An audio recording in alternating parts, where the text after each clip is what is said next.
मैं आपके बताऊं, आजकल घणा लोग पाइल्स का शिकार हो ही रहा है। दिने दिन पाइल्स की समस्या बढ़ती जा रही है। पाइल्स की समस्या इतनी तेज़ी से बढ़ रही है कि कुछ कहा नहीं जा सकता। बहुत तेज़ी से पाइल्स की समस्या बढ़ रही है। इसके पीछे मेन कारण है खान पान, गलत खान पान। गलत खान पान की वजह से ये समस्या बहुत तेज़ी से सभी लोगों में फैल रही है। तो खान पान को सुधारो दादा। समोसा कचौड़ी है ना, तला गला, ये सब बंद करो। पूड़ी पराठा बंद कर दो, कोई फ़ायदा नहीं है अने खाने में। सीधी दाल रोटी खाओ, प्रभु के गुण गाओ। इतना पूड़ी पराठा और ये सब चीज़ खाओगा ना, उतना ही दुखी रहोगा। सही बोल रही हूँ मैं, क्योंकि तुम तेल नहीं खाई रहा, ट्राइग्लिसराइड खाई रहा। तेल को नया नाम है ट्राइग्लिसराइड। आपकी जब हार्ट की जांच आप करवाते हो ना, तो उसमें ट्राइग्लिसराइड आता है। आपको हार्ट अटैक की ओर जो है ये ले जाता है। तो छोड़ दो, काय को बेमौत मरने की तैयारी करो दादा। समय से छोड़ दो तो ज़्यादा फायदा है, क्योंकि जो तेल आ रहा है ना, शुद्ध को नहीं है, घणो इसमें मिलावट है। तो छोड़ छाड़ी दो, या में फायदो है। तो अपने स्वास्थ्य का ध्यान रखो। स्वास्थ्य का ध्यान रखोगे तो बीमारियों से बचे रहोगे। और यदि आपके शुगर भी है और कोलेस्ट्रॉल भी बढ़ा हुआ है, बीपी भी बढ़ी रही, तो ये मान के चलो कि आप बहुत ही खतरे की घंटी में हो। इनसे बचिए, क्योंकि ये चीज़ें आपको संकेत दे रही है कि कभी भी कोई बड़ी परेशानी खड़ी हो सकती है। तो काय को ऐसी परेशानी में जाओ दादा। समय से खान पान को सुधारी लो, बड़ा पैसा बच जाएगा। यदि आप चाहते हो कि इन खतरों से बचें, तो इन बीमारियों को अपने शरीर से दूर भगाइएगा। ये तीनों सगी भाई बहन हैं, इनको अपने शरीर से दूर करिएगा। और इनकी आयुर्वेदिक दवाई हमारे पास में हैं।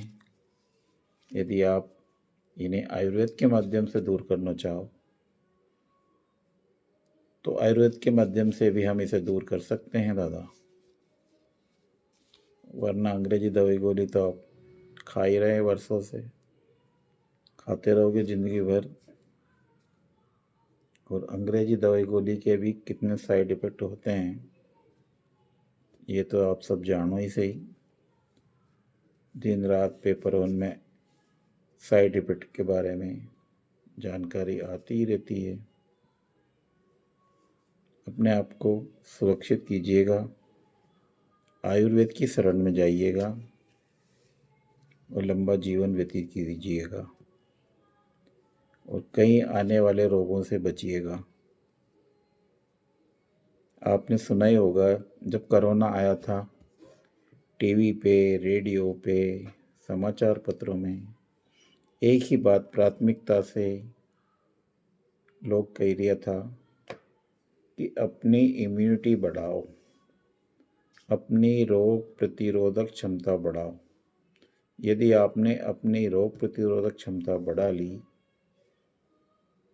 तो आपको कोई भी रोग आपका बाल बांका नहीं कर सकता। हमारी रोग प्रतिरोधक क्षमता हमें बढ़ाना चाहिए, तभी हम किसी भी बीमारी से लड़ सकते हैं। यदि हमने हमारी रोग प्रतिरोधक क्षमता को नहीं बढ़ाया और कमज़ोरी बनी रहने दी, तो कोई सा भी रोग आक्रमण हमारे शरीर के ऊपर कर सकता है और फिर वो लंबे समय तक हमारे शरीर में बना रह सकता है। और जब एक बार रोग आई जाएगा नहीं, तो वो निकलना बड़ा मुश्किल पड़ेगा। कारण कहीं छे कि शरीर में शक्ति नहीं रहेगी लड़ने की रोगना से। जब शरीर में शक्ति नहीं रहेगी तो कैसे लड़ेगा शरीर इन्हीं रोगों से। फिर भी रोगुण अपनी संख्या बढ़ाता रहेगा। 1 से 2 रोग हो गया, फिर 2 से 4 हो गया, 4 से 6 हो गया, अन्य रफ्तार से भी रोग बढ़ता जाएगा। फिर कहीं करोगा तुम। इसलिए समझ जाओ दादा, टाइम से रोग प्रतिरोधक क्षमता को बढ़ाओ, अपनी बॉडी को साफ करो, बॉडी से अपने दुश्मनों को भगाइएगा, तभी हम लंबे समय तक स्वस्थ जीवन व्यतीत कर सकते हैं। और फिर हमारे शरीर में कोई समस्या नहीं रहेगी, हमारे बाल भी नहीं टूटेंगे, हमारी स्किन में खुजली नहीं होगी, गैस नहीं बनेगी, पेट नहीं फूलेगा। इस प्रकार की घनी सारी समस्याओं से बच जाओगा। हार्ट अटैक का खतरा कम हो जाएगा, बीपी शुगर दूर हो जाएगा। है ना अच्छी बात। यदि समझ में आई रही हो तो इम्यूनिटी को बढ़ाओ, रोग प्रतिरोधक क्षमता को बढ़ाओ, अपने जांच करवाओ। अभी ठंड आ ही रही है और जब ठंड आए नहीं तो कई डोकराउन सटक ले, कारण कई कि उनको खून मोटो हो जाए। वैसे ही बुढ़ापा के कारण खून गाढ़ा हो जाता है, खून मोटा हो जाता है। और फिर जब वो खून मोटा हो जाता है तो जब आपने देखो कि कड़ाके की ठंड आए तो पानी भी जमी जाए। जब पानी जम जाए तो खून भी जम जाता है, और जब खून जम जाता है तो मृत्यु हो जाती है। फिर लोग बात करते हैं, अरे सांझे तो बढ़िया सोया था सही 60 और सुबह तो उठा ही कोई नहीं। तो भैया अपने वृद्ध माता पिताओं का ध्यान रखिएगा, उनकी जो खून गाढ़ा हो रहा है उसको सही करने की व्यवस्था कीजिएगा। यदि उनको लंबा जीवाना है तो।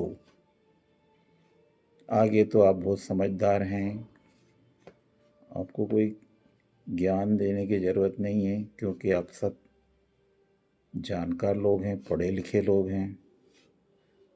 पढ़े लिखे लोगों को ज़्यादा नहीं समझाया जा सकता। यदि आपने मेरा वीडियो यहाँ तक देखा है और आपको मेरा वीडियो अच्छा लगा है तो मेरे चैनल को ज़रूर लाइक एवं सब्सक्राइब कीजिएगा, ताकि मैं जब भी नया वीडियो बनाऊं तो आपको जानकारी सबसे पहले मिले। तो दोस्तों, इसी प्रकार की जानकारी के लिए फिर हम मिलते रहेंगे, कई मुद्दों पर चर्चा करेंगे और कोशिश करेंगे कि सारे लोग निरोगी रहें, स्वस्थ रहें, मस्त रहें और नई उमंग के साथ जीवन व्यतीत करें और हैप्पी और हेल्दी रहें। यही मेरी शुभकामनाएं हैं। मिलते हैं फिर अगले वीडियो में। जय श्री कृष्णा।